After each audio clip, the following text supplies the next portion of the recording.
Hey, we are live. Welcome to Wagons West, and we're going to get started in just a minute. Please sit back and grab yourself a coffee, grab yourself a water, whatever you like to enjoy, and join us tonight as I'm joined with Chris Vandenbos. I'll introduce him in a moment, Jason Levine, and some other special guests as we tackle some of the legal things in the legal landscape in Canada that are happening right now as we speak. Thanks for joining us on Wagons West. Enjoy the show.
Wagons West, episode 3 tonight on Thursday, February 15th.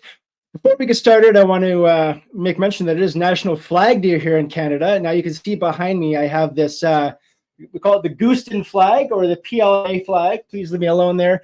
That is by Delta to Alpha Design in Sherwood Park, Alberta. And I actually have, you can't see it obviously because of the green screen here, but I have an actual real size flag here of that. So what I would like to do for the month of February, for the remainder of the streams, for everybody that watches on Rumble and leaves a Rumble rant of any amount, I'm going to enter you automatically into a draw to win this flag, and I will send it to the winner at the end of the month. So keep watching these streams every Thursday night at 6 p.m. Mountain Time, 8 p.m. Eastern Time. And if you do send a Rumble rant, then again, for any amount, I will enter you into the draw to win that flag if you would like that. So I'm going to leave that up as my background for the remainder of tonight. And have some great guests on tonight. Really appreciate them giving the time to come on today to talk about some of the crazy things happening in our world, in our country, in our province. And first up, I have a new friend, Chris Vandenbos. We'll talk to him. I don't know if it's currently or formerly a police on guard for thee. He is a former York Regional Police Officer from Ontario. And everyone, welcome, Chris. Chris, thanks for coming on, my man. Yeah, thanks for having me, man. And for those of you that have watched my other podcast, you'll notice my background's changed because I'm out of town tonight. So just improvising and adapting and trying to overcome. So thanks for having me on the show, buddy. I appreciate it. As you do. Chris, I was mentioning to you, we're talking a little bit offline here before we came on, that I'm buddies with your brother, Steve. And he's just a really good guy. And I met him like, what are we, 2024 now? So probably 20 years ago. And just a solid dude. So I said to him when I saw you and I saw your last name, not knowing your brothers, I'm like, man, you must be related. You definitely look alike. But in your opinion, who's the better looking one? No, we'll let the audience decide. Eh? Yeah. So, Chris, you're a former York Regional Police Officer. Are you currently with Police on Guard for thee, or is that in your past now? Yeah, no, I still am. So I was one of the two co-founders of Police on Guard. And so December of 2020, seeing the nonsense that's going up, by the way, everyone who's watching, completely vindicated. Yeah, I'd say 100%. We saw what was going on. We disagreed with what was going on in the political landscape, as well as the direction we were being given as officers. So I said, screw this noise. I'm not doing it. And I stood up loudly, and myself and another officer were put in contact with one another by Randy Hillier, who everyone probably knows in Ontario, a provincial MPP. He connected us. We put our heads together. We penned an open letter to basically call for an end of the madness. And from there, Police on Guard was born. And now we're numbering in the thousands across Canada. We're standing strong. We are still working hard to educate folks on the law, to educate folks on their rights, to call for basically a cease and desist by the government and the police when it comes to the infringement of the Canadian Charter of Rights and Freedoms of Canadians. We've been hard at it. We've not given up. We're still pushing ahead. But on the side, I'm doing Straight Goods, which is my own personal podcast, as well as my own personal company to keep the lights on to pay the bills, because I did leave policing as a result of the stand that I took. As you can well imagine, it wasn't exactly a welcome environment for me to stay in. So I've since left, and that is how I keep the lights on. Is I create awesome shirts with awesome graphics, 100% cotton, and it's means for me to pay the bills. And 10% of all the proceeds goes to supporting our veterans here that the government has openly admitted that they've abandoned because they'd rather give money to woke nonsense than support those that have fought for our freedom. So trying to do what I can to help them along the way. So that's what I'm doing. Awesome. That's really great. So guys, yeah, check out Straight Goods, please, and go buy yourself a shirt, some products, and help Chris out for standing up for you and standing up for our rights as Canadians. Now, Chris, I know I've seen a lot, and we're going to cover some of these things. I got all these tabs open here. I don't know where to start. A lot of things going on, a lot of legal challenges. You had mentioned that you'd walked away from your career in policing because of, obviously, the stand that you took. I myself did as well. And there's others that may have been let go or fired for the position they took, and others chose to walk away. In your opinion and from your experience, if you chose to walk away, is there recourse for you? Yes, really what that comes down to legal definition. And the best way to go about that is to go on CANLEY, which is the online legal kind of archives, to see what precedent's been set. In my view, if you left because you're being pushed, that's constructive dismissal. If you're being asked to do something that violated your bodily autonomy or your religious rights or what your rights to freedom of expression or whatever the case might be, and the employer took a position that, you know, that violated the quote unquote mandates, as we're now seeing as being ruled unconstitutional and unlawful and ultra vires, then I would lawyer up. I'd be giving some calls to some lawyers. And I mean, let's be honest, folks. Lawyers like to make money too, and they like to have wins. And this is a winning environment now. Call up the lawyers and say, hey, want to take on my case? If so, what's your contingency? Is it 25%, 35%, 50%? What are we looking at here? See, you know, present your case to them, see what they say. And this is the time, in my view, this is the time to grab the bull by the balls and say, you done wrong. I'm not going to roll over and say the past is the past because you are still in the position you're in. You need to pay for what you did. And I say you go about doing that as quickly as you can, because now is the time. It is a winning environment for that, and they deserve their feet being held to the fire. Awesome. If anybody's listening out there, I do apologize. I see my Wi-Fi. We're in rural northern Alberta, so our Wi-Fi is what it is. We're not on Starlink yet, so Elon will get there soon. Yeah, no, I remember when I was in Ontario, I had my job, and they said, hey, we're coming out with this policy.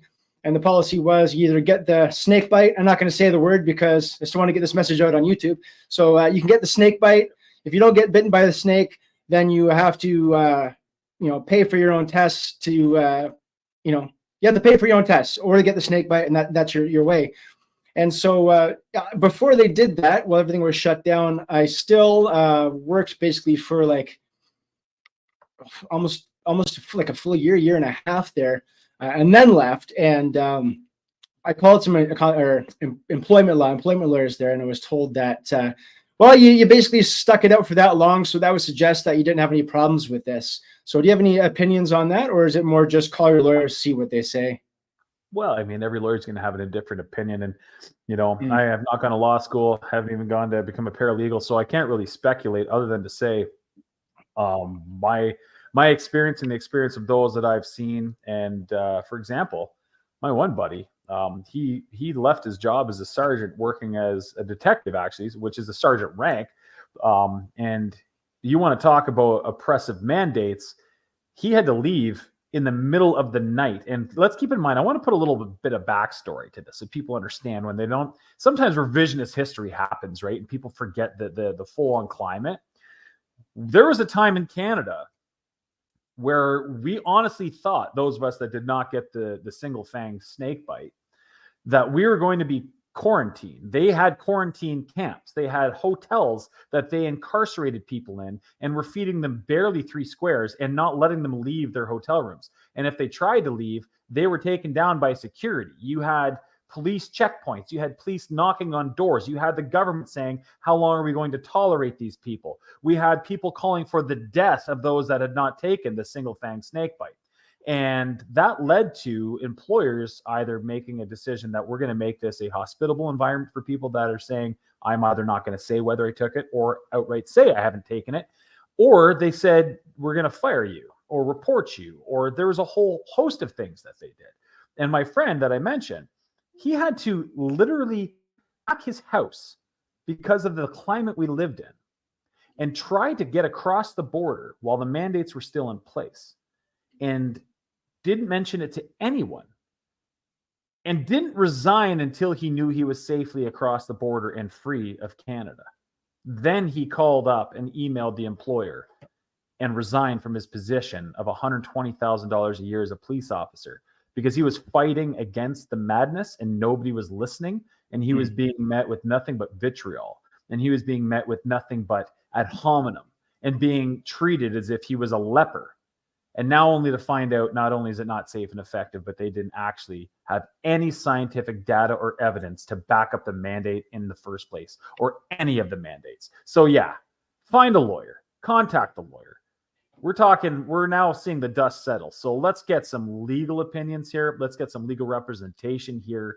And like I said, I was just following orders is not an excuse. So hold their feet to the fire.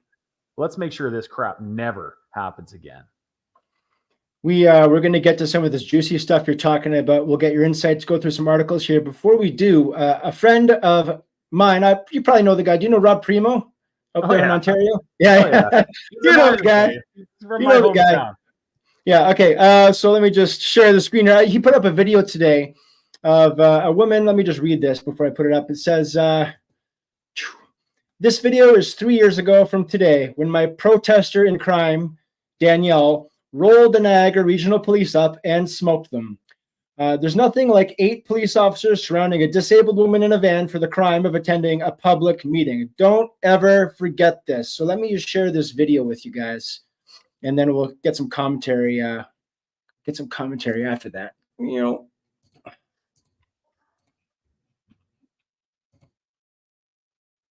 Can you hear this? No. You can't hear it? I can't hear it, no. Oh, shoot. Okay. I don't know how to. Okay, let me try this. I'm gonna unplug my headphones and see if you can maybe hear it from there. You hear it now? No, I can't see it either.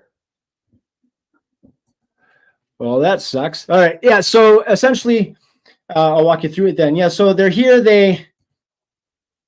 They're trying to get her to roll down her window. They're trying to get her to come out of the car, identify herself, and she's asking them to put in a business card here. And this goes on for like 4 minutes. She's demanding that she's being stopped. She asks, "Am I being detained?" They say, "Yes, you're being detained." And they're just basically refusing to give their business cards up until near the end of the video here, and shine the light in her face, demand that she gets out of the car, give her the ID. And eventually, after several minutes of being surrounded by police and 3 cruisers, she does here finally show her ID, as you can see through the window. They see the ID, and then tell her she knows her rights, that under what reasonable suspicion are you stopping me? And at the end of the video ends here where she says she just needs to warm up the car. She doesn't actually get out of the car. So I'm really curious. TJ, we can't see the video right now either. Oh, okay. Oh, my bad. Okay. All right. So, but it was good play-by-play. I mean, we got a general breakdown of what happened there. Yeah. All right, well, there we go. Okay, so so that's basically what's happening. And if I reposted this on my X feed. So guys, if I got to figure out the streaming and showing you the audio and letting you hear the audio, but if you go on my X feed, you can see that, or Rob Primo's X feed, and you can see that he posted that today. But yeah, surrounded by police. She asked for a business card, asked them to identify themselves. They don't until she asks several times. It's kind of a back and forth of, show me your ID, you show me yours. I'll show you mine if you show me yours, kind of thing. Yeah. And then eventually they do give a business card, and the video ends before kind of any resolution happens. So, and I remember this happened similarly to Chris Sakosha down in his driveway, where the police were surrounding him, demanding he kind of get out of the car. and he didn't. So if this happens to you, whether it be related to snake bite mandates or anything else, what's the process here? And we watch a lot of like American topics where they're dealing with with police stops and such, and our law is different here than it is in the US. So you're in Ontario, might be different in Alberta, but generally speaking, what's the rule of law here, and what are your rights as a Canadian citizen when this happens to you? Well, first of all, the Charter of Rights and Freedoms was treated like absolute toilet paper throughout the 3+ years of the COVID pandemic. What happened was the police, and I'm not trying to say all the police, because there's a lot of good police, but unfortunately, a lot of the good police didn't stand up either for fear of reprisal. And the really good police are the ones that left. But the really bad police are the ones that we're now seeing all the videos of and saw the videos of then. And the Charter of Rights and Freedoms historically throughout my career, when you acted in a way that was in violation of a person's Charter of Rights and Freedoms, you'd go to court and you would have a pre-trial hearing about charter breach violations. And if there was charter breach violations, and I'm going to be very blunt and honest in saying this because I hope Canada wakes up to this fact, Newmarket courts are probably some of the softest courts filled with liberal government appointed judges, where I have witnessed firsthand and through my colleagues complaining coming back on parade for the next shift. Child sex offenders, repeat child sex offenders, who had violated the sanctity of youth and innocence of childhood multiple times and got let off because of a technicality on the charter. So the onus of making sure that the community safety is upheld and that a judge is doing their best to uphold the law and protect the public, that gets thrown out the window when it suits them and they don't want to incarcerate people because of the cost of incarceration. But yet through COVID, it was perfectly acceptable for officers who were inclined, because they were probably picked on in high school and have a very fragile ego, to go and stomp on the Charter of Rights and Freedoms of Canadians because they were politically told to do so, when that is not the oath they took. That is not the responsibility that they have. Their responsibility is to uphold the Charter of Rights and Freedoms. So again, I say this. If your rights have been violated, if this has happened to you, if you have proof especially, sue the crap out of them. I witnessed lawsuits getting launched against cops where I was witness to the incident and there was nothing that happened and it was just somebody looking for a quick cash out payday and the officer got run through the ringer and it was hell. These people did this. They deserve holy hellfire being rained down on them in the courts. So lawyer up. Let's be honest, lawyers love making money. And this is an opportunity to give them and you a big payday because of justifiable reasons. This is a big tort here. They violated your Charter of Rights and Freedoms. I watched them kick down doors for birthday parties because there was more than 8. Oh, really? Show me where in the Criminal Code of Canada it says that you don't need a no-knock warrant to break into somebody's house because Johnny has his hockey team over and there's more than 8 kids. To every one of you cops, the dust is settled now. And this is coming from a former cop that, you know what? I got my hands dirty. I got into Donnybrooks with dudes and bar fights on Friday nights at the Ultra Piss Up. I know what it's like to get knocked around. I know what it's like to have to use my hands and defend myself.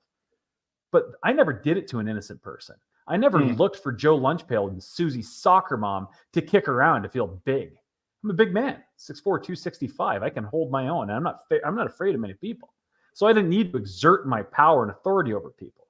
But for those of these guys that did because of their fragile egos and their insecurities, and they looked at this as an opportunity to treat Canadian people like dog crap, good, honest Canadian Joe Lunchpail, Susie soccer mom types, they deserve to get sued, TJ.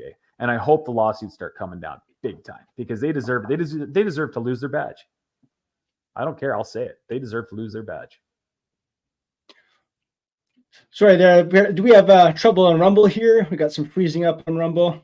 Well, that sucks. If you're not getting on Rumble, you can go over to X. It's live streaming on X, on LinkedIn and Facebook and YouTube as well. But we like the free speech platform of Rumble and the somewhat free speech platform of X. Yeah, it's hit and miss with X, isn't it? Yeah, you can criticize most things, but there's still some territory that you cannot tread, I guess. Yeah. Elon can and does, just yeah. The algorithms seem to like to shut us down when we do it. So the first episode of Wagons West, we called those that you cannot criticize the final boss, the conspiracy final boss. Yeah. And I just gotta say, I hope I'm not being too I don't want to get you deep being too blunt and direct here, but I'm just at the point where I've had enough. Like, sorry, I'm just pouring myself a bevy. It's been a long day. Figured why not have a cheers with a friend. But yeah, I just I feel like it's time that Canadians, and I'm trying my best to embolden Canadians, to just find your power, man. Find your voice. Like, we need to remember the history of this country and where we come from. We went across a freaking pond to go fight against an enemy we'd never met, to protect people we never knew, because it was wrong and we knew that was our obligation. Now it's like there's corruption and evil happening in your backyard, folks. It's your job to stand up. It's your job to get loud. Do it legally, do it peacefully, but do it. Yeah, man. Hey, quick question. So you're not in the force anymore, but I'm sure you still have buddies that are. My question is, you mentioned kind of 3 classes of officer: the good, the bad, and the really good. So for the ones that are good, 4 classes. The good, sorry. The bad, the very good, and the very bad. Gotcha. So out of the ones that are still there intermingling, how do, from what you know from conversations you've had, how are they dealing with each other? Like, if you're a good cop that was doing your job, I have a friend, and I haven't asked him this, I should actually, who's RCMP, and he's a really good cop and takes down child traffickers, drug busts, does the work, never once issued a COVID fine, refused to, was put on administration for, refusing to do certain things and refusing to, get himself a snake bite. So a good cop and a good person and doing some good, but he's got to go to work with a bunch of shitheads every day that he goes into shift. So how have these people been dealing with it, and how have they been interacting with each other? Or do they just treat it like you would with any other coworker, or just go and do your job and then leave? How does that happen now? Well, I'm just going to also say first, before I get into full depth there, that I'm sorry I spoke at a turn earlier when I said the very good all left, because that's not true. I was basically saying that those that are very good, that are the closest to me, left when I left. But I do know that, a lot have since reached out to me that are the very good, that are on the job, that I worked with, maybe wasn't super close with, but, we were close in the sense that we worked well together. And they've reached out to me to let me know, thanks for everything you've done. Thanks for fighting the way you fought. Just so they wanted to let me know, they're like, just so you know, we have been fighting since day one with you from the inside. We've been taking management to task. We have been waking up our fellow colleagues. There are amazing people still on the job that believe that the rights of the people come first, that they believe that, putting their life on the line for the good up against the evils that exist on the street, that's what they show up to do every day. And they are honorable, heroic, amazing people. Now, there are the others that are not in that class, and they describe having butted their heads with them over the last 3 years and still to this day. But one of the coolest things that I keep getting kind of relayed back to me is that the numbers are dwindling. The ones that are the COVIDiots and wear 17 masks and yes, I'll do what you say, Heil, you mein Führer. The ones that don't think for themselves and they're just completely brain dead, and they're the ones that acted the way that we saw in those videos. They're either becoming increasingly quiet because they know that, holy crap, it's coming back on me now, or they're starting to apologize inside and being like, oh, I shouldn't have done what I did. I shouldn't have said what I said. I shouldn't have acted the way that I acted. I should have known better. And now the tides are turning on the inside in a lot of respects, being that the other side, the good side, is saying, yeah, you're right. You're right. You were absolutely wrong. And it's probably gonna burn you. So, but that's history, right? Is that not history? Is that not the way that it always goes? It always seems to be that evil gets its way for a day, and then the good comes out to play. And then it's everything gets exposed, and then all you see is evil turncoating and running, because now they know it's catching up to them. It always seems to happen that way. Even on the grander scales of world wars, You know, they make that uncalculated error, like the Nazis trying to take over Stalingrad the middle of winter, thinking that they're going to overtake the Russians in -50 against people that live in that every day, and they were under-equipped. Well, they got arrogant, they got stupid, and what ended up happening, right? Like, look through history. Arrogance always, and pride is always before the fall. And this is what we're seeing now. They got prideful and arrogant. They pushed the envelope. They kept pushing the envelope. They did some horrific crap. It hurt a lot of people. Payday's coming. Well, we're talking about good cops and bad cops. One of the debates back, well, we're talking like a year or so ago, even 2 years ago almost now, when we were having a conservative leadership race in the province. One of the big platform issues was an Alberta police force versus the RCMP. Should we keep the RCMP? Should we ditch them? We've had things here like the High River gun grab, where there was flooding in High River and the RCMP went in and basically cleaned up people's homes of all their guns. We had Coots, obviously, which is still kind of ongoing, the aftermath of that, and the tomfoolery, we'll call it, that went down there with some of the evidence that may or may not be actual evidence. There's this is also before the courts. We still have 2 prisoners in jail or in remand rather from that. 2 have now been since released on plea deals, and so there seems to be like a real contingent that wants the RCMP out of Alberta, and there's another contingent that wants to keep them in Alberta for various reasons. What I'd like to share is something that just came out, I think, this week. Let me go. Here it is. Boom. Let's read this. Alberta RCMP officer arrested, charged over allegedly aiding foreign actor. I thought that the RCMP was beholden to Trudeau. Well, it seems that they might be beholden. Well, maybe Trudeau's beholden to other people. Let's see here. What does it say? And this, guys, is from Global News. So this isn't some alternative news source, which we, of course, love the alternative news sources. And what's the date on that? This is February 13th. 2 days ago. 2 days ago. Okay, keep going. 2 days ago.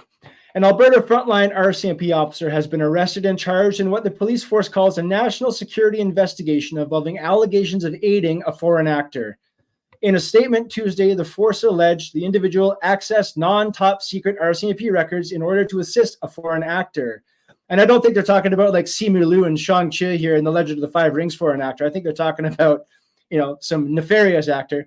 The RCMP said on learning of the breach, it implemented measures to monitor, mitigate, and manage any further unauthorized disclosures and ensure the maintenance of public safety as its investigation unfolded.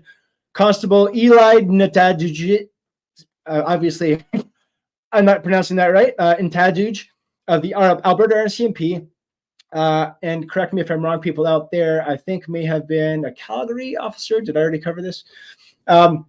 Alberta RCMP, anyways, he's been charged with breach of trust, unauthorized use of a computer, and breach of trust with respect to safeguarded information. So the suspect is expected to make a court appearance in the Alberta Court of Justice in Red Deer, Alberta on March 11th, so next month. And RCMP said the criminal investigation is ongoing. The RCMP is committed to combating foreign actor interference at all levels and is actively leveraging all tools at its disposal. All tools, okay. Foreign interference takes on many forms, and it's critical that all organizations are aware of the potential harm at any levels. The RCMP will pursue any form of interference, whether internal or external, and this is a good example of the efforts being made. Mounties have not provided details on the duties of the suspect or the type of information accessed. Court records say the guy is accused of communicating or agreeing to communicate safeguarded information on the Canadian Police Information System to a foreign entity, the Republic of Rwanda. There it is. Okay, so it's Rwandan foreign actors. The system provides information about crimes and criminals. Records allege that as a police officer, he committed a fraud or breach of trust in connections with the duty of his office. There have been other recent high-profile cases involving information breaches. That's fun. William Majker, a resident of Hong Kong, is accused of using his knowledge and his extensive network of contacts in Canada to obtain intelligence or services to benefit the People's Republic of China, etc., etc., etc. Last week, a former RCMP intelligence officer, Jay Ortiz, who led an RCMP group that assembled classified information on cyber criminals, terror cells, and transnational criminal networks, was sentenced to 14 years of prison. Okay, so we have right now we have multiple police officers in the RCMP that are sharing information with Rwanda, China, foreign actors, giving them information on criminals in Canada, on police communications. What do you make of this? And what do you think of the RCMP, if I can ask? Let's go right back to what you first said about the Alberta thing and RCMP, getting out of Alberta. I think the RCMP needs to get out of Canada. They've proven themselves to be derelict. They've proven themselves to be unfit for duty. 90% of all negative case law involving the police comes out of the RCMP. Now, there are some fine RCMP officers, and I think those ones that have proven themselves exemplary should probably be a part of formulating new municipal or provincial police services. But the RCMP, let's look at what's important now. What's important now? Win.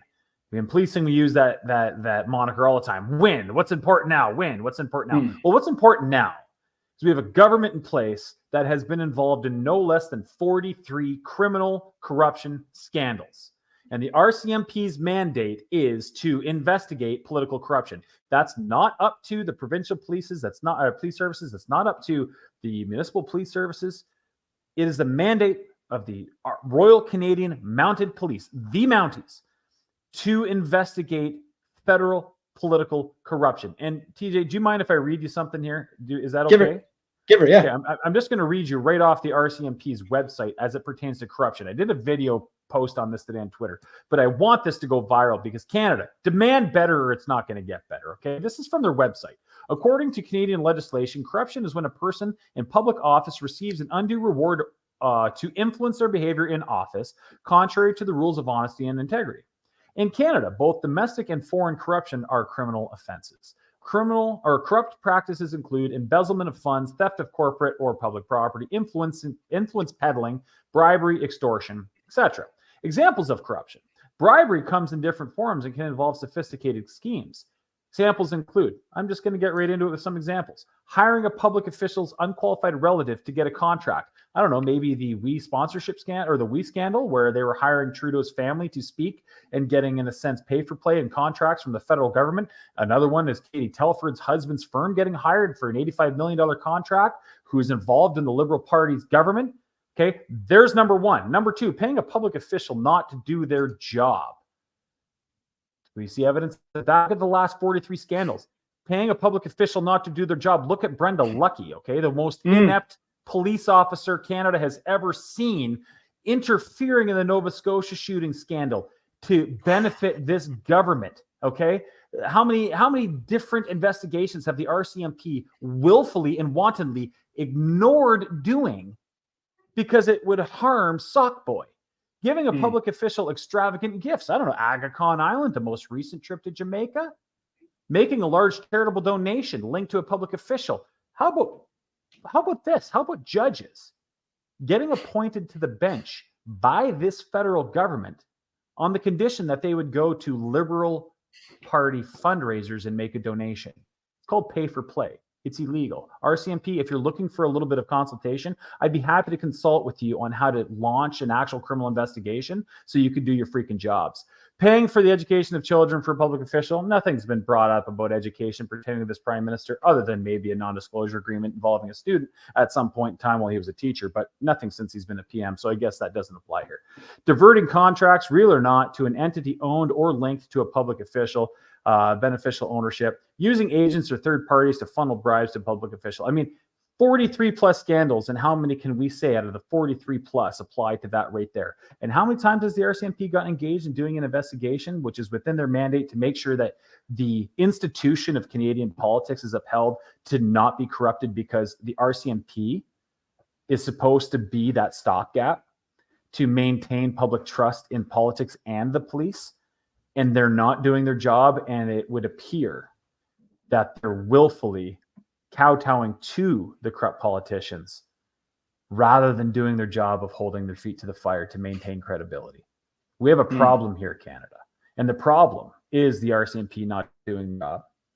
And the problem is it being allowed to continue because the people aren't getting loud and they're not demanding that this change is effective immediately. When you talk about appointed judges, check this out. I caught wind of this week. Smeagol and Deagle here. Mm-hmm. With 2 new Senate appointments, Trudeau has now appointed half of the Senate, half of the upper house. Right. So you have basically stacking the deck here against CBC. You're stacking the deck in the Senate, stacking the deck in the courts.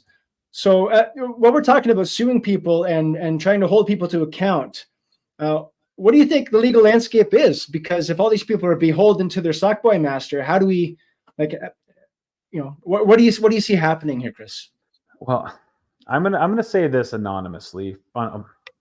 Not anonymously. I'm gonna keep the person anonymous that said this to me, who is a lawyer, somebody who I hold in high regard. And they had a meeting with a group of other lawyers and a couple of judges. And they said to this group at this luncheon, as a warning, but not a warning, it was more of a recall history, if you will. And the statement was that if you don't do your job of maintaining transparency and integrity in your capacity as a judge and as officers of the law and of the court, you're demanding that the public takes matters into their own hands. We are here, is what he said. We are here to make sure that there is faith and confidence in what we do to prevent anarchy. Because the minute we lose our integrity, we're ensuring anarchy. And that's exactly what's going to happen, unfortunately. As much as we don't want that to happen, because who wants to live in that environment? It's like these people are so daft. It's like their bank account numbers matter more to them than doing the right thing when nobody's looking. And people are looking, actually.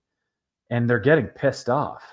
And what do you think? Like, read a freaking history book. What do you think happens when the only thing that should be in place to prevent these things from happening are corrupted too?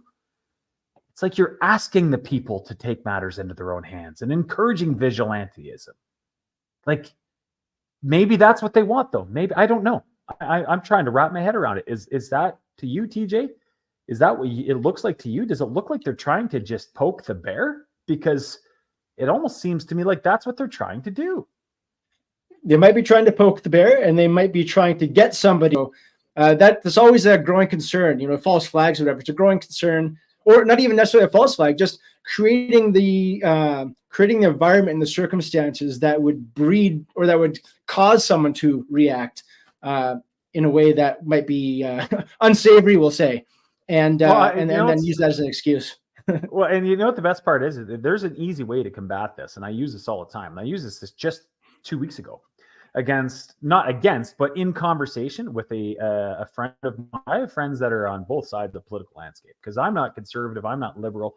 I am common sense. I am anti-corruption. That is, we're supposed to be apolitical as police, so I've just kind of always been that way, and I kind of let the temperature of what we're dealing with dictate exactly what I feel and think about the situation.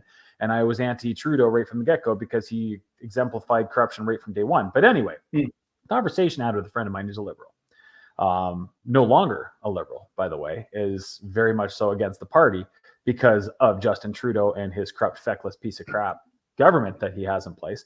But anyway, I digress. So the conversation was surrounding the convoy, and this friend of mine says, well, yeah, but like, I get that you are in favor of the intention of going, but there was still some crazy things that the people there did, and it was justified to bring in the police. So I said to my friend, I said, tell you what, $500, 4 brown bills. I will give you 4 brown bills if you can provide to me undoctored video.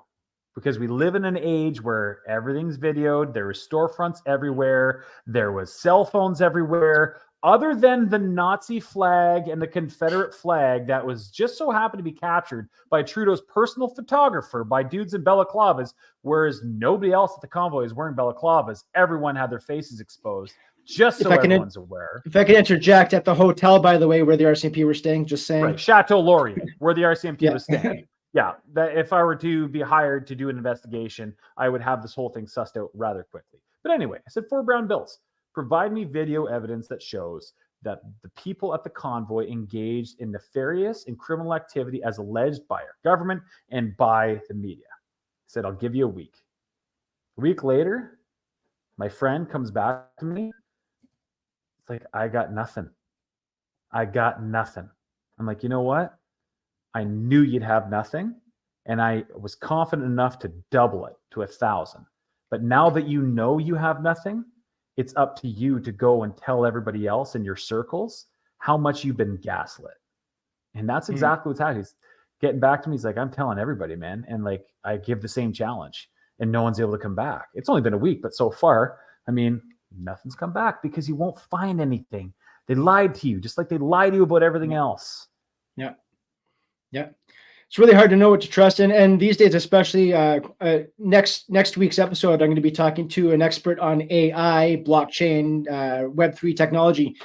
And, with the advent of deep fakes and how good they're going to be getting right now, you still have that kind of uncanny valley where you can tell if something's AI or not. Like there's still a little bit off, but it's going to get very good very soon. It's going to be really hard to tell. And that's going to be another tool that is going to be weaponized against us. I guarantee it. Well, I would put it to you, TJ, that the technology is actually already there.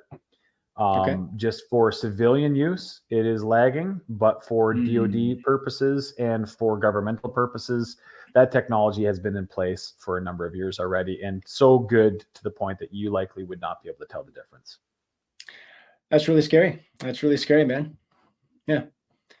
You mentioned just briefly ago, I know we have kind of limited time with you today, sir, but I just wanted to get your opinion on this because you said before when we were talking about police and the courts, how the courts, especially Newmarket, would allow. And by the way, I used to live in Aurora, so we were York Regional Police and stuff. So so very familiar with Newmarket.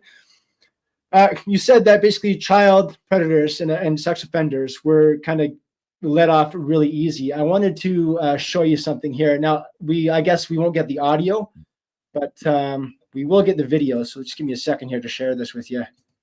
Sorry, guys. This is very clunky. Appreciate your patience. Here. Okay. Let's look at this. So since you can't hear it, I'm just going to turn the volume off so I can hear you. So this is a parade in Spain. Look at this. This is absolutely just, yeah, dude.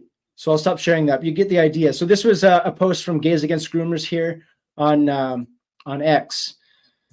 Man, and now look at that. That's what's happening in Spain. Okay. And by the way, I also saw a video in the same week of Spanish police officers in riot gear with their batons beating the shit out of Spanish farmers that are protesting the anti-farm legislation there.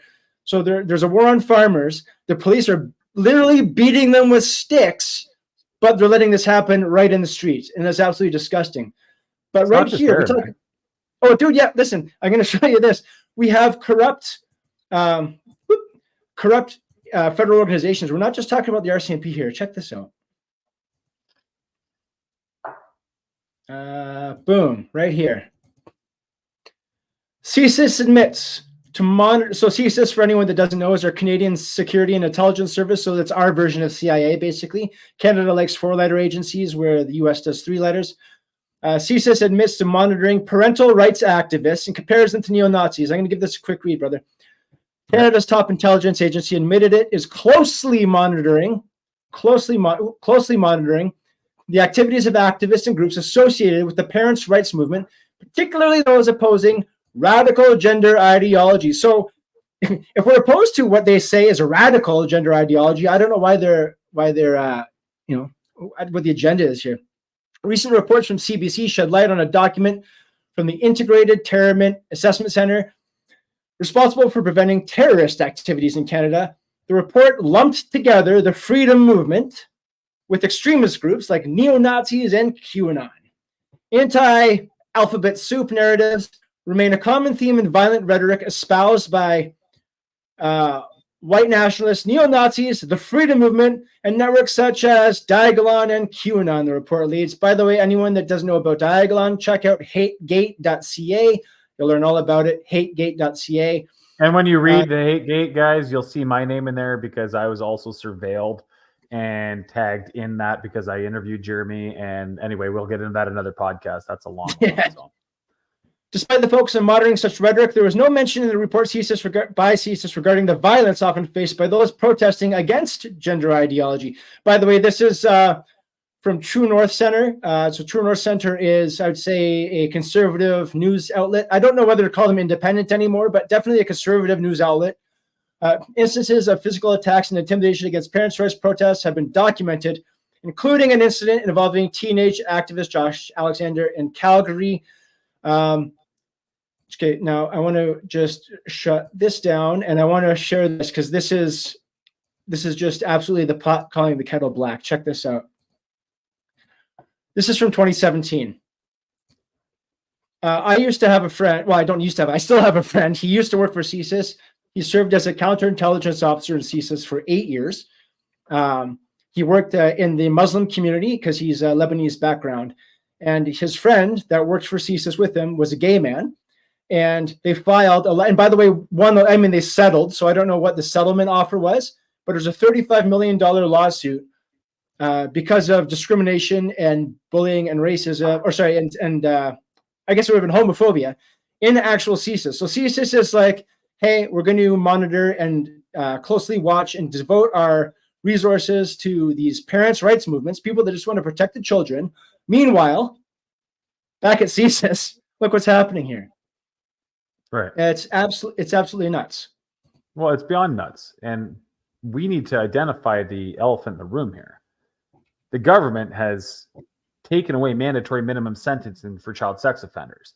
They have removed the criminal penalty for exposing children to pornographic content.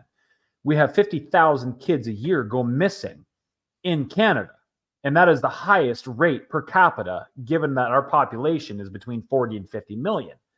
You look at places like, and Chris Sky actually talked about this, and I give him full props and marks for doing this.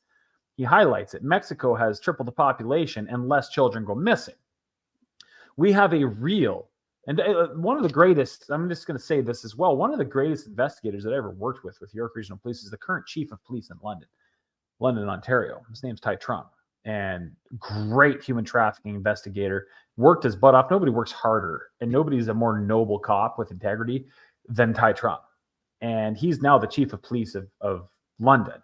And I saw the work that he did, and he was busy to the point where he was working like 20-hour days just trying to combat the human trafficking issues in York region, because we have a real and very, very massive child predator issue in Canada. And when your government removes mandatory minimum sentencing and removes the stopgaps to protect children, they're probably involved. If not, then why would they do that? Why would they remove the ability for those that are trying to protect the children? Why would they remove the tools from the tool belt to be able to do that? Yeah, like, this isn't conspiracy theory. This isn't tinfoil hat wearing lunacy stuff. This is real. It's quantifiable. Look it up. Or would you rather have your head wedged up your ass and pretend stuff isn't going on until it hits your own front door? Because if we don't get together, if we don't demand better, if we don't get our hands dirty, it's not going to go away. It's going to get worse. And I have stuck my neck out to do this, to say this, and it's come at a cost, a great cost. But I don't care, because it's worth doing, because it's the right thing to do. And if it costs me everything, including my life, and I knew that that was the end result, I'd still do it. Because a society is best judged by the way we treat and protect our most vulnerable. And if you're not willing to get behind that, then you're a class A pansy. And I don't have any respect for you. I don't care if you don't like me. I don't care what names you throw at me, because I'll die protecting my kids or any kid, because they deserve that. That's our duty. That's our responsibility as adults in the room, to stand up against the most disgusting of us and make sure that they're fearful of their lives being lost if they cross that line. Because if you cross that line and I'm there, I'll get tried by 12. I don't care. I need everybody watching this that thinks that we're full of shit to look at me and to look at Chris and to know that there's a whole host of people beside and behind us, that this is the hill we will die on if we need to. You don't want this. Leave our kids alone. I'll say that. getting on to Chris, I mentioned to you earlier, dealing with some issues here. So I'll put this interesting because we just read that True North article that said CSIS, they're not really investing resources in and talking about the effects of the people that are standing up for kids. So back in September, we had the Million March for Children, if you remember. It was kind of all over Canada. And I live about an hour or so away from Grand Prairie in Alberta. And so I went up there just to do photography, which is what I do. It's my trade, to cover the Million March for Children there.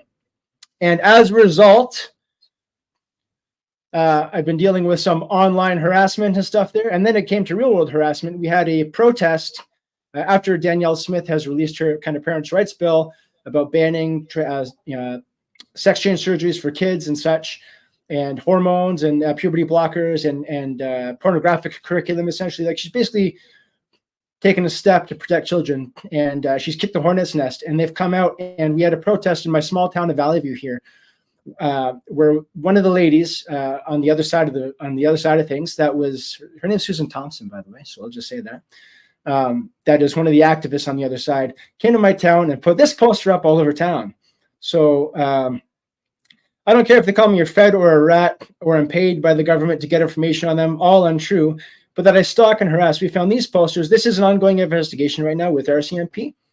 And I'll just say she put them everywhere. Here's the post office board. There's one of the local stores.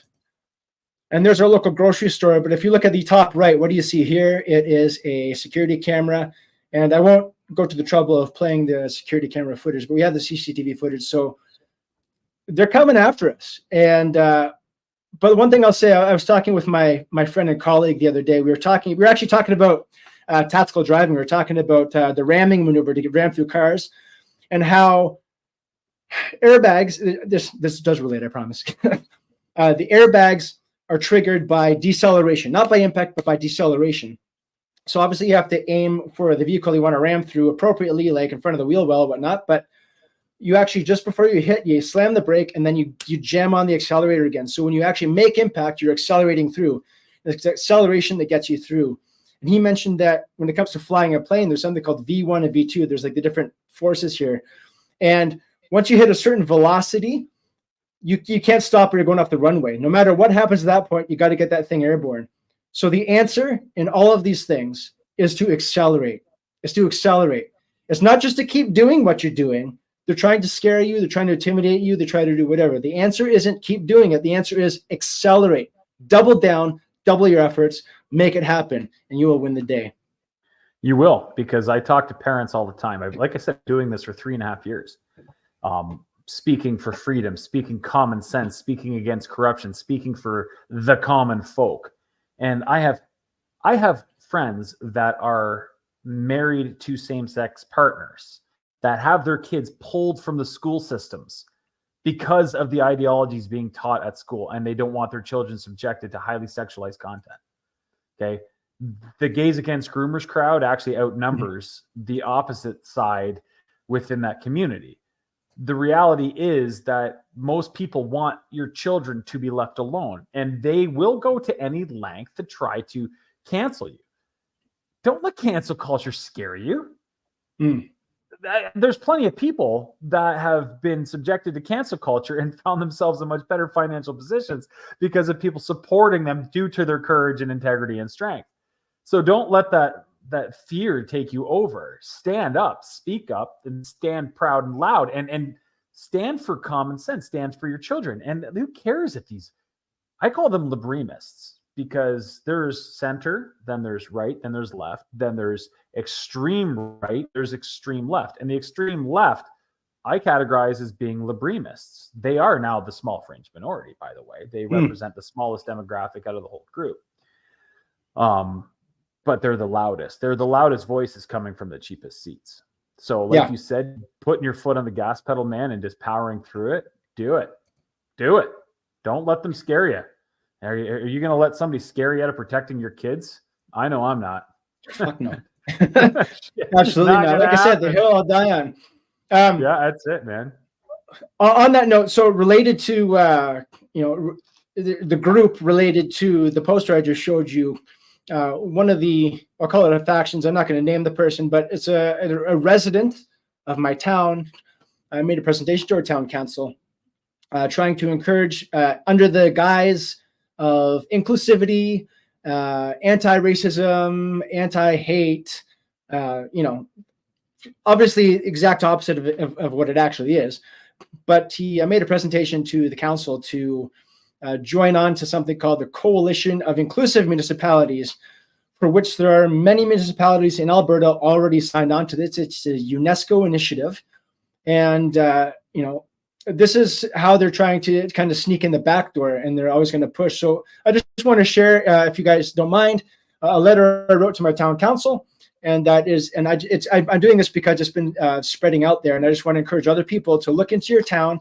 If you go to the Coalition of Inclusive Municipalities on the UNESCO website, you'll see if your municipality is listed there. And you can start to write similar letters to your representatives for your various councils and towns. So I put here, dear Mayor and Council, I hope this message finds you well. Tonight I had the opportunity to attend my inaugural council meeting. By the way, it was the first time I went. These are your town council meetings. They're open. You should go to these, and you should put pressure on your elected officials. Okay, and in Alberta, by the way, our municipal elections are in 2025, in the the fourth quarter of 2025. Make sure they know that. Make sure they remember that. I feel compelled to share my reflections on the experience as both a resident and small business owner. I'm writing to express my concerns regarding certain topics discussed during the meeting. First, I wish to address my strong opposition to the proposed implementation of the Coalition of Inclusive Municipalities program. Upon reviewing the associated toolkit is available. Again, you can just download this right from the UNESCO website, Coalition of Inclusive Municipalities. Just Google that and it'll take you right there. And long story short, you can find this letter on my X account. Okay, I posted it there, and you can see it there. Leighton Gray had posted it as a suggestion to write similar letters to your representatives as well. But they are trying to, under the guise of inclusivity, under the guise of equity, it's basically this DEI stuff, anti-homophobia, anti-racism, to bring this in. And they're pushing your drag queen story times. They are pushing, what did we see in Spain? That parade with those kids that, Chris, you just said you couldn't even look. That's exactly what they're trying to, it's this slippery slope they're trying to get us there. So guys, ladies, everyone watching here, you need to stand up, and you need to be heard. You need to have your voice. You need to be brave, like Chris said. We need to make basically a shield wall for our children, because they're coming for them. And it's going to be over my dead body. I promise you that. Oh, to me, it's very simple. These are children. Leave them alone, because there's a lot of papa bears, a lot of mama bears. And when it comes to our cubs, I won't hesitate. Look at me dead in the eye. I won't hesitate to protect a child. I did it throughout my career. I've done it since I've been an adult. When it comes to kids, they're off limits. We will die protecting the sanctity of the innocence of children. And the fact, and here's a question that I have for you, TJ. How many transitioned from female to male people do you see advocating to read at Drag Story Hour or Trans Story Hour? I don't see many of these stories. Yeah, that's right. Why is it always these men that are, now transitioned to women that are wanting to read to our children? And why is it that they always have to be scantily clad with their testicles hanging out, wearing very sexually provocative clothing in the company of young children? You want to go and read to adults. You want to go and do burlesque, and you want to do RuPaul Drag Hour. Fill your boots, man. I'm not going to tell any adult what they fill their time doing. That's your business. I'm not judgmental when it comes to the adult entertainment industry, because everyone's got their vice, everyone's got their shtick, everyone's got their preference. I have, my values and beliefs, and whether or not I disagree with you, I keep to myself, because I don't believe in proselytizing.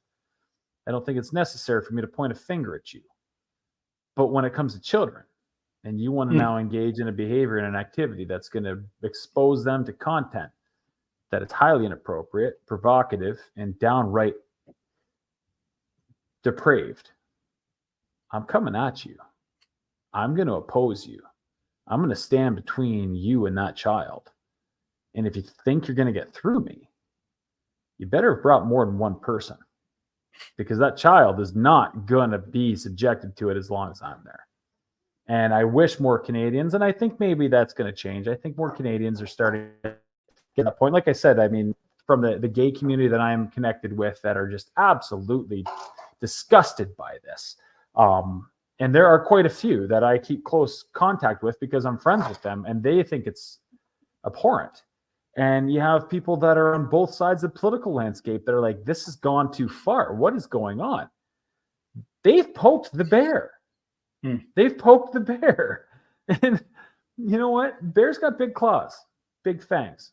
I don't know if that's what the right, if that's the right or smart thing for them to do, unless they're wanting that response to justify the counter response. So I'm not suggesting people do anything stupid, but I am suggesting we protect our kids at all costs, bar none. I want to add to that, Chris. You'd mentioned that, yeah, where are the women transitioning to men in reading? It's always the other way around. Not only that, but where are the drag queens trying to read to senior citizens, right. Seniors' homes? They need company, they need people, they need entertainment. Why is it always the innocent children? I mean, I think you and I know, and I think we all know why it is. But let's just ask a person that's on their side. Why not? Why don't you go read to the old folks' homes? Why not? Right. And why is it that it's transphobic or homophobic or whatever the terminology they want to use? And it's always something phobic, because 10 years ago, if you spoke against genital mutilation of young girls, it was Islamophobic. And, though the terms you never hear are Christophobic or anything surrounding, Christian Western ideals. But anyway, I digress. I just find it interesting. You're right. You raise a good point. Why aren't they going to seniors' homes? Why aren't they wanting to educate people that have already formulated an opinion in life and might be encouraging of this behavior and activity and lifestyle? Why is it that they want to go to the most impressionable of us? The ones that don't know the difference between a pee-pee or, what a girl, like, they're innocent. They don't know. Why are we trying to indoctrinate them with this crap unless you have a nefarious agenda? In Canada, Chris, we're not Christophobic or Christophobic. In fact, we burn down churches. Yeah, that's what we do. We don't charge them. We don't charge people for that either, by the way. No, this is look at this. This is absolutely insane. That's a map of Canada. I look at all of this. These are the churches that have been burned down in since in the last couple of years, since the news of the residential school is broken. By the way, correct me if I'm wrong, Chris. Have we found any remains that allegedly were buried in these mass graves at these residential schools?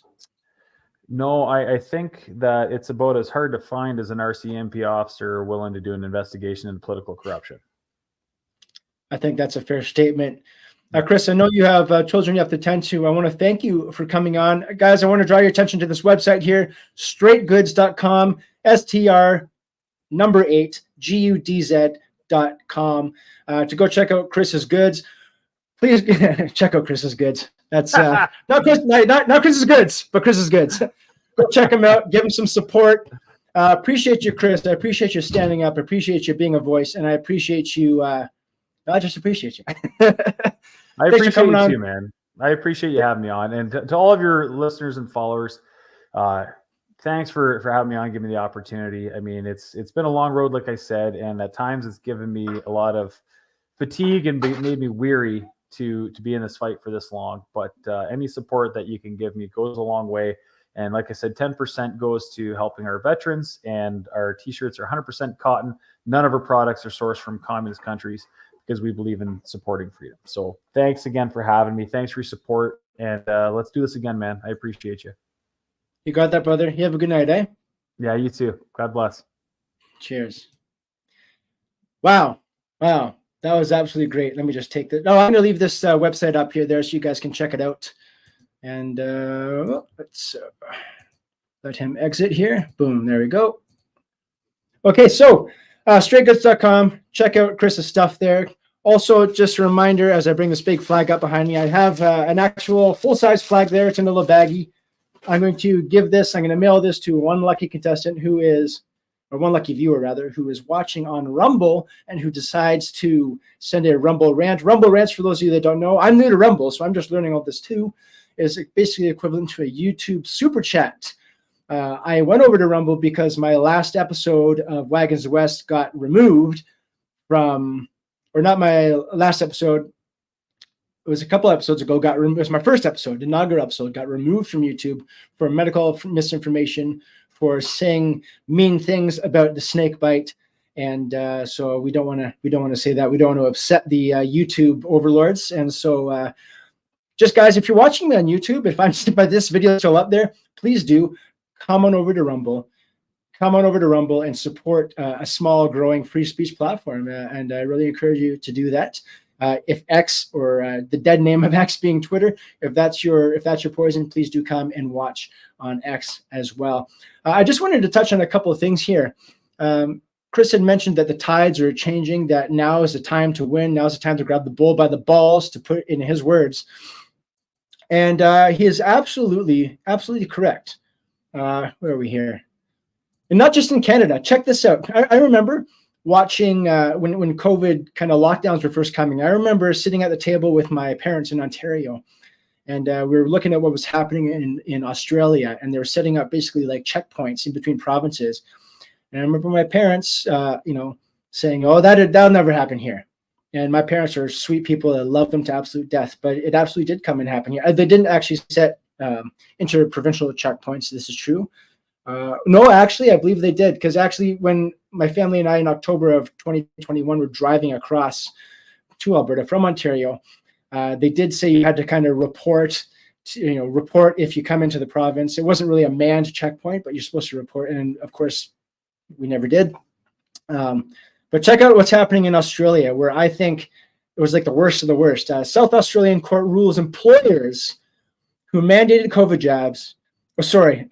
YouTube, forgive me. Well, I'm just reading an article here.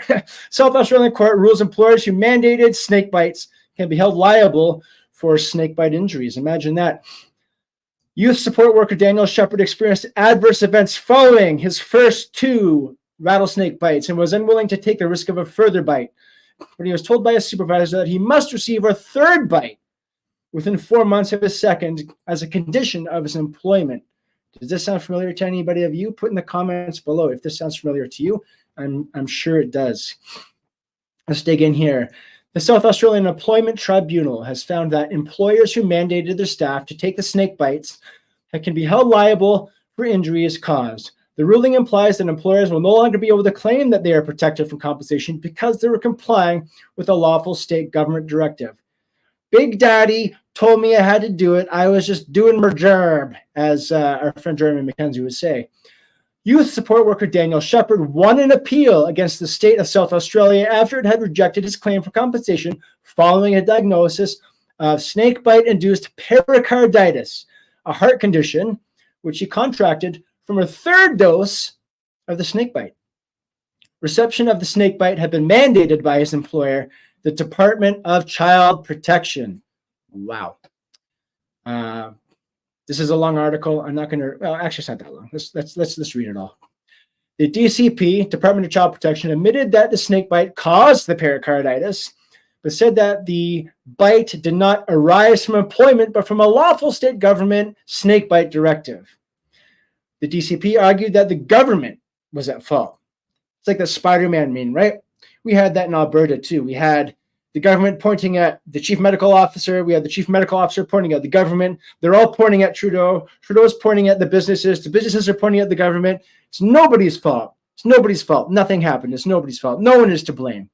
Well, certainly not me. It's the other guy's fault for sure. The tribunal disagreed.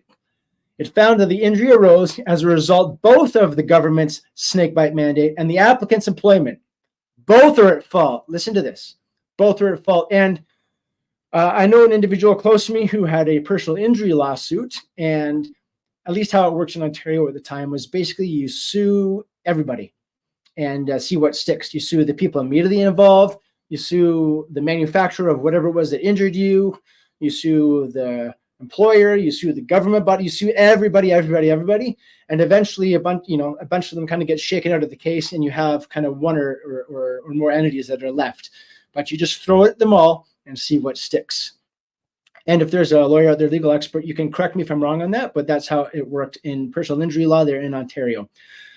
The tribunal said does not have to be employment. The tribunal said does not have to be the only or most significant cause. It's only necessary that it be a significant contributing cause of a work injury. The implication is that employers cannot shift the blame because they are too responsible. That's right.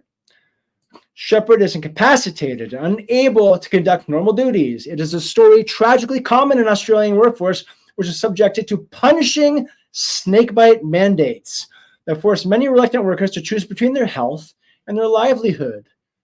I was there. I chose my health and became poor because of it. But I wouldn't change my decision for the world. I don't regret ever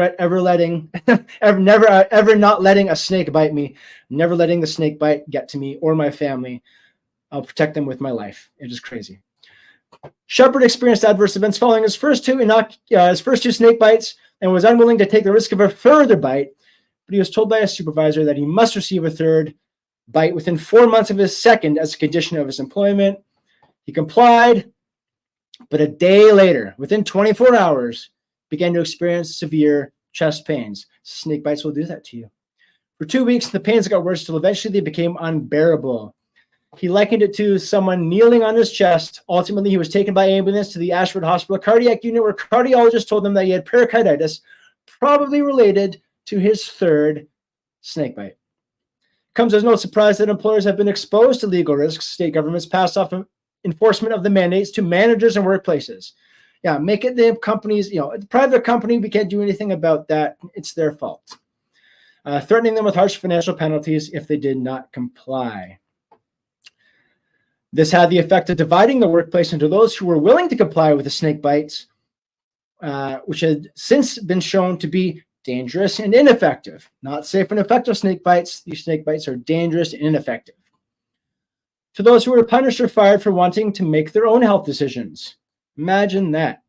It also put employers into the position of overseeing health decisions for which they usually had no training. Amazing, amazing. While the tribunal's findings seem to open the door to further legal action against employers, including private businesses, any large-scale compensation may prove difficult to achieve. The DCP accepted that Shepard had been injured by the snake bite. Businesses are unlikely to make similar admissions given the potential sums involved. So this is happening in Australia. Now let's check out what's happening right here in Alberta. Some exciting stuff. Let me just pull up my X/Twitter stream here, and I want to read something to you because this is breaking news. Come on, X. There we go. Where are we? What am I looking for? Right here. There it is, right here. Rath and Company. So Jeff Rath is a lawyer in Alberta. I have met the man. He is a giant figure in the Alberta legal scene. In the civil scene, he is also the lawyer that cross-examined our former chief medical officer, Dina Hinshaw, about the snakebite mandates. He launches a class action lawsuit against the Alberta government for snakebite business restrictions.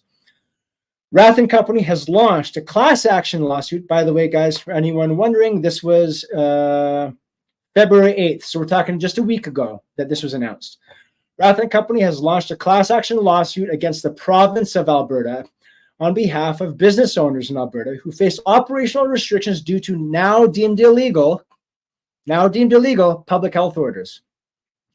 Also, in similar news, the Emergencies Act that the Trudeau government enacted, it was also deemed illegal. We'll get to that in a minute. This lawsuit follows the recent Ingram decision by the Calgary Court of King's Bench, which declared that all of Dina Hinshaw's public health orders were ultra vires, in other words, illegal or not lawfully enacted. Now, I mentioned briefly that that Spider-Man meme. We have the three Spider-Mans pointing at each other. And that's what it was. Dina Hinshaw says, oh, no, it was the COVID cabinet, the government that said. The government said, no, we were just taking Dina Hinshaw's advice. I believe, and correct me if I'm wrong, I believe it was actually determined that Dina Hinshaw didn't make her suggestions, her advice, but it was ultimately that COVID cabinet that there was that COVID cabinet that actually made the decisions and basically made it into law. So, anyways, that is why the province is now being sued. The Ingram decision has opened the door for affected business owners to seek damages for the financial losses incurred due to the restrictions imposed by these unlawful public health orders. The lawsuit names Rebecca Ingram and Chris Scott, a good man, a very good man, Chris Scott of Mirror, Alberta, and Whistle Stop Cafe, who dared stand in the face of a tyrannical government and keep his business open so people could come to his restaurant and eat a fucking sandwich without having to show a snakebite passport. The lawsuit names Rebecca Ingram and Chris Scott as representative plaintiffs who suffered significant financial harm due to Dr. Hinshaw's public health orders. On February 7, 2024, the parties attended their first case conference with Justice Feasby of the Court of King's Bench in Alberta to establish next steps. Now, Chris, if you happen to see this, whether live, watching now, or on a replay, I would love to have you on to discuss this or to talk about what you can talk about what you faced and what you're doing about it. Chris is also now involved with the Alberta Prosperity Project, which is another great organization, by the way, educating Albertans on things like the Alberta pension plan, on things like Alberta sovereignty, on things that would make Alberta a better place to live, in my humble opinion. The lawyers for the province of Alberta made it clear that they intend to oppose the class action certification. Premier Smith, a very nice woman who's been nothing but kind to me. I'm not trying to kiss ass. I've been very critical of her for certain things, but Premier Smith has yet to comment on the government opposition to compensate individual business owners impacted by the unlawful public health orders of Dr. Hinshaw. This marks the first of many procedural and substantive steps. This is an important case about the government actions and overreach during a time where business owners were unlawfully mandated to close their businesses at a moment's notice. You can't work. Your job, your business is not essential. As my friend and now Minister of Forestry and Parks in Alberta said, all businesses are essential to those that depend on them to feed their families. And that is absolutely the case. It will give Albertans the opportunity to hold the Alberta government accountable and seek fair compensation on behalf of the many businesses impacted by Dina Hinshaw's many unlawful decisions, said lead counsel Jeffrey Rath. Jeff, you're doing God's work out there, my man. Thank you. The class action represents all impacted Alberta business owners. This is Ingram and Scott, but if you've been adversely affected and wish to join this class action lawsuit, please register by completing the online form at rathandcompany.com/ and then I can't read the link. It's rathandcompany.com. Look for the link, the class action lawsuit. If you were a business in Alberta and you were affected by the public health orders and you lost your business, you had to shut down your business, join this class action lawsuit and make these fuckers pay. Pardon my French there. Should the court grant permission for this action to proceed as a class action, also known as certification, you may qualify as a class member whether or not you have registered. In what world is it fair for small business owners to bear the financial brunt for the benefit of the entire province? Our hope is that this lawsuit brings justice to the affected business owners who suffered significant hardship and losses without justification or consideration by the province's harsh and unilateral actions. Mr. Rath continued. So this is reported by Eva Chipiuk, another lawyer, I believe, at the time, maybe current. Let's go take a peek, actually. Advocate for dialogue. I just want to say she was with the Justice Center for Constitutional Freedoms. I don't know if she still is, but she was reporting this on Jeff Rath. So thank you for doing that, Eva. I appreciate that. Let's close this down. Let's close this down. Let's close this down. Let's close this down. Let's close this down. I want to find you guys one more thing. And I don't see, unfortunately, Jason's not with us at the moment, but Jason Levine, I appreciate you, brother. I'm sorry you weren't able to make it on, but I want to bring your guys' attention to this here. Give me a moment while I find Here. Here it is. Okay. Let's share the screen. Boom. Here we are. For immediate release, Jason Levine, MP, check him out. The Levine Show on X. He's also on Rumble. He's on all the platforms as well. I interact with him on X regularly. Regarding Lohberg, Ector LLP announces legal proceedings against the Trudeau government. So we had Rath and Company going against the Alberta government. Now we have Lohberg, Ector LLP against the Trudeau government in another class action lawsuit to the tune of $35 million for the enactment of the Emergencies Act here. Let's read this. Boom. For immediate release. Today, Lohberg Ector LLP commenced proceedings in Ontario's Superior Court of Justice in Ottawa on behalf of 20 victims of the Trudeau government's unconstitutional misuse of the provisions of the Emergencies Act in February of 2022. The plaintiffs in this action seek compensation and related relief arising from the unjustified and unconstitutional actions of the Liberal government, as well as the actions of certain police agencies and Canadian financial institutions who followed the unlawful orders of the Liberal government and other defendants who participated in or promoted these actions. Now, this is against the Liberal government because the Liberal government happened to be the government in power at the time and the ones that are still in power. I don't know how much different it would have been if the Conservatives were in power. If I'm going to be honest with you, I don't have much hope for them because our great fearless, the great white hope there, Pierre Poilievre, was all about the snake bites. He wanted more snake bites. He wanted them given faster. He wanted Canadians to have access to the snake bites. Get the snake bites to our Canadians. Why are other countries getting all these snake bites to their citizens and we don't have the snake bites to poison our own citizens? We need those snake bites. I remember him saying that in the House of Commons. Also, big on the mask, wearing a mask everywhere. So I think he's like a Johnny come lately. Now that the tide has turned, tail wags the dog in politics, man. And you kind of smell what the rock is cooking and you change your tune according to what the smell is in the air. So I hope he proves me wrong. I hope he wins and becomes a great leader. I just don't have really much hope for that. But let's continue here. A democracy is only as strong as its commitment to the rule of law, of which our government has absolutely fucking zero. When the government decides that it's not bound by the law of Canada, the resulting unlawful actions not only breaks the law, it undermines and degrades the very democracy. Democracy, we can talk about that another time. One man, one vote. It's a flawed system, but here we go. That put the government of power in the first place. These unlawful actions also undermine the integrity of our community and tells Canadian citizens that they can no longer rely on the government to protect their liberty and freedom. No shit. But instead, they should be fearful of a government that considers themselves unrestrained by the rule of law. This is not about any single instance of free speech or any particular protest, and it specifically does not matter how anyone feels about the Freedom Convoy protest. It's the underlying principles, guys. Come on. What matters is the obligation the government has to the people of this nation to obey the law. This litigation is about that obligation. Blair Ector, one of the firm's founding partners, commented, "As Canadians and as lawyers, we carry a duty to protect the things we value. Highest among these things are the freedoms that define our nation. And these freedoms cannot be allowed to be extinguished by our government," which is exactly what's happened. And we've allowed it. Now it's time to make them pay, literally.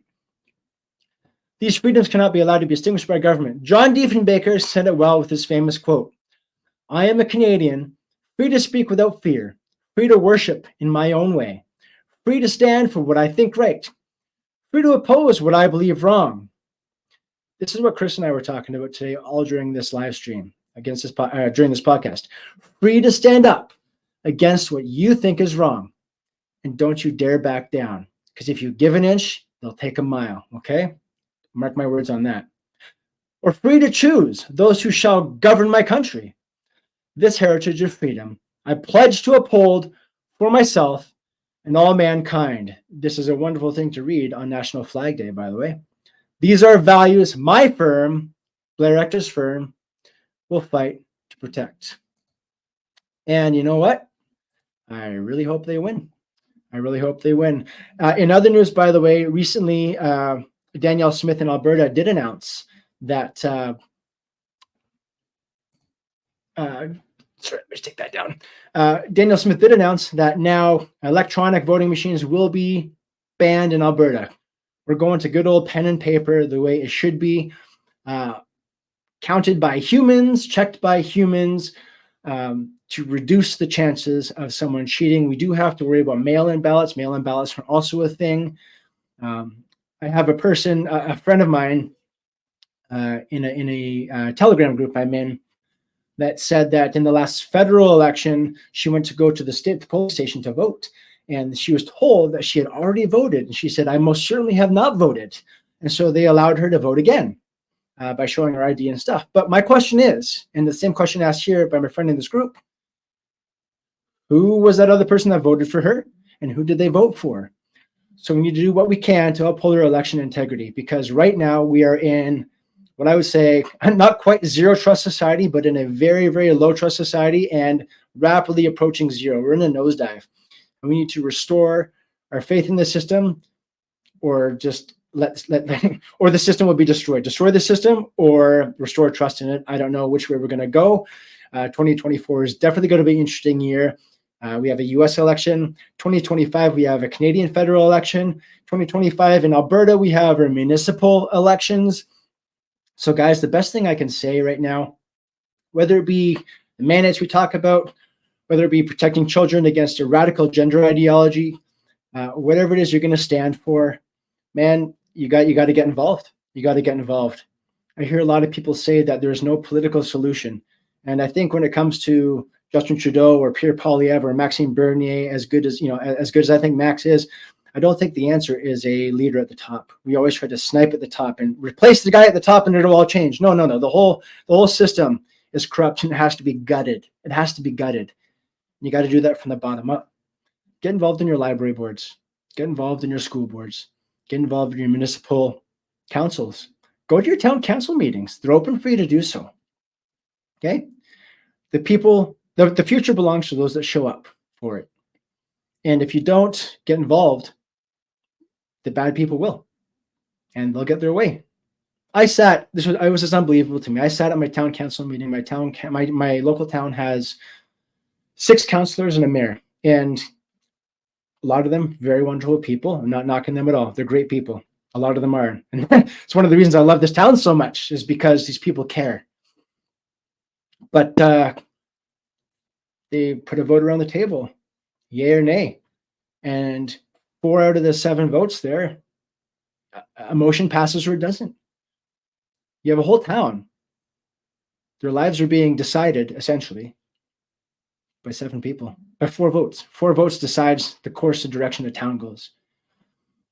In the city of Grand Prairie, I think there's 8. Okay, long story short, you have a dozen or less people that are deciding the fate for you and your family at a local level. Maybe you can't change federal politics. Maybe it doesn't even matter if you change provincial politics. We ousted Jason Kenney in Alberta. We now have Danielle Smith. Some think she's doing great. Some think she's doing terrible. Some aren't sure. We're in the middle. Okay, but locally, you can do something about it locally. Start small. Okay, start with your family. Start with your town. Start with the community. Where can you actually make a difference? Okay, and that's the way through. Don't ignore the challenges that lie ahead of you. Don't ignore them, but focus on what can be done, because that's how you get something done. Focusing on what you can do. Okay, what can you do? Can you get involved in your municipal council? Can you become a pain in the ass to your local town councilors and your mayor? Okay, squeaky wheel gets the grease, guys. That's my last word to you today. Become that squeaky wheel. Thank you for joining. Really appreciate you guys. Once again, please go over to Rumble. I know you can't really see that. It's basically the same thing as the flag behind me here. My friend makes these at delta2alpha.com. You can certainly go order one off their website. I would not be upset if you went and supported his business. I do not get any kickbacks from him. He's just a good man who does good work and makes quality products. He has this fucking awesome flag that I have here. And I want to give it to one of my people that are supporting me on Rumble and supporting the show because I really appreciate you. So in honor of National Flag Day, go leave a Rumble rant. Go leave a Rumble rant. And let me go take a peek over actually on Rumble right now. I don't see any rants here. No Rumble rants. So nothing yet. But I'm going to make this offer for every stream remaining in February. I have one February 22nd next Thursday, February 29th the following Thursday. We have some exciting guests. Next Thursday, they're going to be talking about AI, technology, augmented reality, all this kind of stuff that's coming down the pipes. We're going to be talking about that digital world with a digital expert. So stay tuned for that. Every Thursday, 6 p.m., 8 p.m. 6 p.m. Mountain Time, 8 p.m. Eastern Time. The following Thursday, I have Jake Rattlesnake off of Rattlesnake TV on YouTube. He's going to come. We're going to be talking about some cultural issues. Really excited to have him on. March is absolutely booked solid with some amazing guests. They're going to be talking about some incredible, spicy topics that might get my channel nuked off YouTube. So please, guys, come on over to Rumble. Come on over to Rumble. Support me there. Really appreciate you. And yeah, so let me just go take a look before I sign off at some of these comments here. Okay, let's check this out. I agree. Stay with Rumble. Love this platform. Guys, go over to Rumble. Support small tech. Support free speech tech. Don't reward those that hate you. I'm on YouTube because it's the second largest search engine in the world. But my priority is supporting Rumble and is supporting X because they've been good to me. Okay? So anyways, appreciate you guys. Thank you for tuning in tonight. Thank you for giving me your time. It's an honor. It's an honor that you spend your time with us here today on the show. And every Thursday right here, we'll see you 6 p.m. Mountain, 8 p.m. Eastern. Thanks again, guys. Have yourselves a great night.